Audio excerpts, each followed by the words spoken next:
because it has poison. But because there's also nectar, it goes from no moon to full moon back again in that same ocean. Everybody understanding? Okay. So now so many gifts came. The demons ran behind all these gifts and they got distracted. But the demigods, the devatas, they looked at Vishnu. What should we do? Vishnu said, don't get distracted. Tolerate. Don't look at all that. If you want nectar, tolerate. Don't look at all these things. What is the lesson for us? Whenever we take any service, it is like a churning process. First, some trouble may come. Some poison may come. We have to tolerate. Then some allurement may come. Some good things may come. We should not get distracted even now. Like for example, when Hanuman jumped over the ocean to go to Lanka, what was his purpose? To find Mother Sita. But the first person he finds on the ocean is Mainak, the mountain. And the mountain Mainak says, your father, Vayudev, is my very good friend. And you're his son. Why don't you sleep and rest in my caves? Hanuman says, this is a distraction. I will rest once I find Mother Sita. I am jumping not to rest, but I'm jumping to find Mother Sita. There's a very famous statement by Benjamin Franklin. Rest at the end, not in the middle. Rest at the end, not in the middle. Another philosopher says, don't rest now. You have enough time after death. Right? So Hanuman jumped to find Mother Sita and not to get distracted by Mainak. So when Mainak said, you please rest in my cave, Hanuman didn't say, oh, wonderful, that's nice. Let me just rest and forget Mother Sita. He didn't do that. So the demons did that. They forgot the nectar and they got distracted to temporary pleasures. But the demigods, they looked at Vishnu. What are we supposed to do? Vishnu said, tolerate all this. And wait. Continue to churn. Then you will find nectar. When we start chanting Harinam, this is what happens. Harinam is like churning the milk ocean. Hare Krishna, Krishna Krishna, Hare Hare, Hare Ram, Hare Ram. As soon as you start chanting, you will see your obstacles will increase. Yes. Sometimes people get scared. If I chant Hare Krishna, my problems are increasing. Actually, problems are always going to be there. You just started discovering them now. Like for example, when a room is closed for a long time and it's dirty and dusty, you pick up a broom and you start to sweep. What happens? So much dust. I wouldn't have given this example if it was COVID. So I can't cough now. But now we're post-COVID days, so we can give this example. Imagine if you're sweeping the room and dust rises. What are we supposed to do at that point? Drop the broom and just leave the room? Keep going. Because you do it for another 1 hour, the room will be spick and span, clean. It was always dirty. But when you started to sweep, that's when you realized how dirty it is. Right? So the heart is like that. And chanting Harinam is the broomstick. As soon as you start chanting Krishna's names, the dirt is always there, but now they start to rise. If you give up the chanting, now it's going to get dusty. Just continue. And in no time the heart will be clean, just like the room is clean with the broom. Is everyone understanding? Similarly, when the churning of the milk ocean started, poison came out. If they would have left the churning, all that they would have is poison. But they continued, tolerated the poison and continued. And as a result, nectar came up later. So when we start chanting, 3 things happen. First, poison comes out. We start seeing, oh, I am such a greedy person. How could I think like this? We were always thinking like that, but now because we have started to chant Krishna's names, the knowledge starts to awaken inside that I shouldn't be so greedy. It's not that we start becoming more greedier. We were greedy, but previously we never understood. How could I be so proud?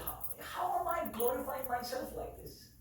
How is it that I was speaking so rudely to that person?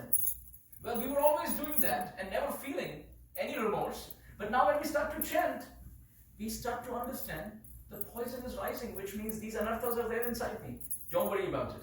Continue to churn your heart by chanting the holy name. The poison will be drunk by Lord Shiva. Tell Lord Shiva to come and drink my anarthas. Then when you continue to chant, many gifts will come out of the ocean of your heart. Which means people will come and give you a lot of respect. People will say, Prabhu, I want to sponsor your ticket to India. Prabhu, want to give you this. Prabhu, I want to give you, the latest iWatch. I want to give you the latest iPhone. If you get distracted by these things, then you will never get the pot of nectar. It's like Mainak. Be like Hanuman, offer obeisances, and then move on. Till the time I don't find the Sita of Bhakti Devi in my heart. My heart is like Lanka. Sita is Bhakti. Till the time I don't find her, I'm not going to take shelter of any of the temporary Mainaks in this world. So the demons ran after temporary pleasure, but the demigods did. Because why? They wanted the nectar at the end, which is love for God. So they continued to churn, and finally Dhanvantari came out, and then Mohini Murti came out, took the pot of nectar and started to distribute. Right? Please tell me, in this whole pastime, how many incarnations did Vishnu take? If you're attentive and not asleep, let's start. 6. Vasuki and Mandarachala were arranged by the Lord, but his direct incarnations, Kurma, Ajita, Mohini, Lord Shiva, Dhanvantari. So if you count the mountain and the rope and the rain and all of these things, you can see in the Kurma avatar itself there is a Dashavatar. There are 10 incarnations in that one incarnation. So at the end of all of that, who gets the nectar? The demigods get the nectar. Does Vishnu get the nectar? Please repeat after me. Vishnu serves his servants as a master. You see, throughout when he was serving them, they couldn't befriend him. Did you see that? They could never befriend him. They would go, please help. Vishnu would say, okay, take it. But he still maintains his position as God. And then again, when the demigods are desperately in need of help, they go to him. Then he says, okay, take another piece of cheese. Go ahead. Churn. Do this. Do that. So he is giving them, but in what capacity? If you're attentively hearing, you will tell me the answer. Vishnu is serving his servants as Master. Is this clear? Yes. Now Vishnu takes an incarnation called as Narasinghadev. And when he appears as Narasinghadev, breaking the pillar in the assembly of Hiranyakashipu, it's interesting. When he broke that pillar in the assembly of Hiranyakashipu, the 14 planetary systems trembled. And many more things happened. We'll keep that the day after tomorrow. Never an incarnation like this was seen. The Supreme Master, Satyam Vidhatum Nijapritya Bhashitam Vyaptim Cha Bhuteshu Akhileshu Chatmana Adrishya Tatyat Bhuta Rupamudvahan Stambhe Savayam Namridam Namanusham. He could have appeared from anywhere. Where did he appear to Devaki? From the womb. Right? Came from the womb of Devaki. He came from the mind of Vasudeva. Then he came from the nostril of Brahma as Varaha. Is it not? He came from the ocean as Mohini. But in this incarnation, he came from a pillar. So who is the father and mother of the whole creation? Narasinghadev. And who is his father? A pillar. Right? He broke the pillar and he came there. And it is described. Sopada mule patitam tamarbhakam. When Prahlad Maharaj fell at his feet, that Lord,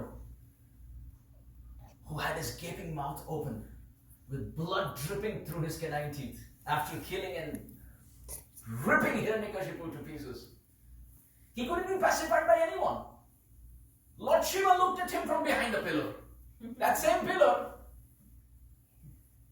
which was there in the assembly of Hiranyakashipu, now Lord Shiva is standing behind. That same Lord Shiva who drank the poison for Vishnu in the discussion that we were talking about is now standing behind the pillar looking at Narasinghadev and just praying.